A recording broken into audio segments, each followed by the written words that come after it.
Thank you for having me. Good to be here. We just touched in the news headlines. I know you just walked in then, just talking about some of the paintings that were found. One cannot think about Germany without, of course, imagining the Holocaust or issues such as the First and the Second World War. Rich, very diverse history there. But somehow Germany manages to rise from that and become such a force to be reckoned with. Tell us a bit about that and the relations between South Africa and Germany also during that turbulent time. Well, in a nutshell, I would say it's manufacturing, education, education, manufacturing.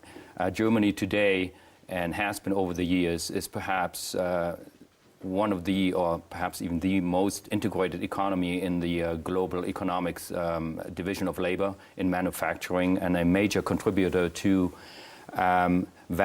creating value change on an international level. You may not be aware that today more cars of German companies are produced outside of Germany than within Germany. And that shows you that we're very much integrated in the international global manufacturing chain. And that is important because 1/3, Germany is number 3 in exporting. But what many people do not know, that it's also number 3 in importing manufacturing goods, including those coming from the EU. And an extraordinary number is that 42% of the exports of Germany are actually prefabricated outside of Germany. In other words, they are stemming from the international value chain all over the globe. And I think another factor that I'd mentioned initially is VET, what we call vocational and educational training, because manufacturing, benefication is really the base of all economic activity, be it financially, be it banking, etc. You need to produce in order to build on this. So those are just some of the secrets to your success. Let's talk a little bit more about the relationship that you spoke about. It's a give and take, is what you said, especially when it comes to diplomatic relationships. We know that South Africa has a lot to learn from Germany, but we also understand that we have a lot to give. I mean, your foreign minister saying that South Africa is the #1 important country when it comes to your relations in sub-Saharan Africa. Tell us a bit more about what we have to offer in this symbiotic relationship. Well, you offer a lot. It's a very stable country in the sub-Saharan Africa, and it is obviously the hub and the link to sub-Saharan Africa. Any way you look at it, it has a very stable and solid and an excellent, by any standard, financial and fiscal policy. This is reassuring. This is why companies are coming over here to export from over here. This is why companies, by the way, as you mentioned, over 600 German companies are coming here, employing people, transfer skills.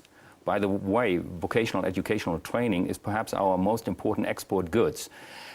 So this helps to interchange, and it is not only relations between government to government.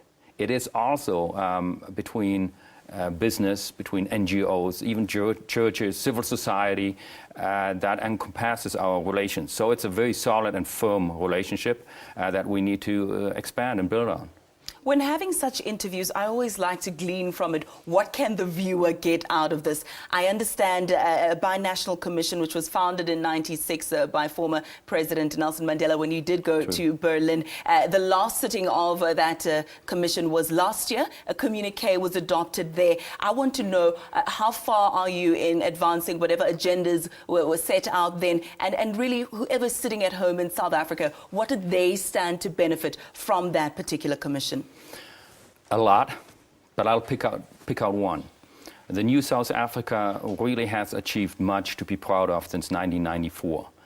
But one of the detrimental legacies of apartheid, however, is that the inequality of access to education and skills training.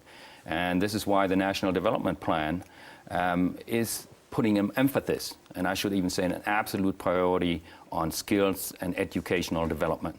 And this is important. This is where VET, vocational and educational, comes in. And I'm pushing that because it is so important for both of our countries. And in that binational commission, for the first time, we agreed that Germany and South Africa will make their cooperation on vocational and educational training a pillar of our strategic partnership. And this is what we need to implement now, because we need to keep in mind there's nothing that can replace VET.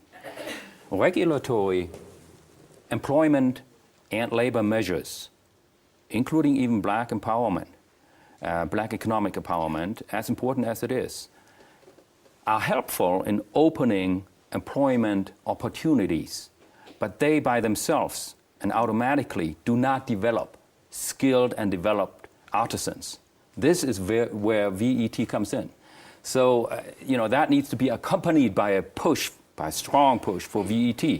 And having said this, one could even say VET is also a key for BEE, because it empowers people, school leavers, unemployed, directly, and helps them to benefit from all the other measures. This is one of the objects that we're trying to do together. VET, a key to BEE. Yes, I think the work has already begun. I know the Minister of Higher Education here in South Africa, Bladen Nzimande, has pushed for skills training and development as well. FET colleges are being set up all over the country to try and push for skills. Before we go, as briefly as possible, we know that when developed nations sneeze, the developing country catches a cold. So as far as the global scales are concerned, whatever happens abroad affects us here at home as well. I know in the news of late, there have been issues of US spying, there have been issues of economic imbalance or economic turmoil in Europe. I know Germany has a very, very strong role to play in ensuring stability in the globe. Could you tell us a little bit about the work that you're doing to make sure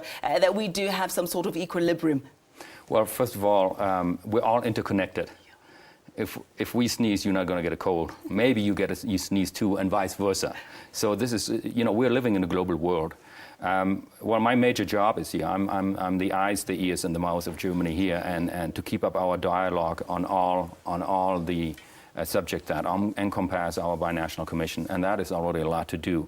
So keeping all communications channels open, to have consultations, to hear each other out, and not just listening to, but really understanding, this is so key. It sounds so simple, but implementing is sometimes the toughest job. Indeed. Let's leave it there. Thank you so much for your time. That is an ambassador here, diplomat from Germany here in South Africa, Mr. Horst Freitag. Thank you so much again.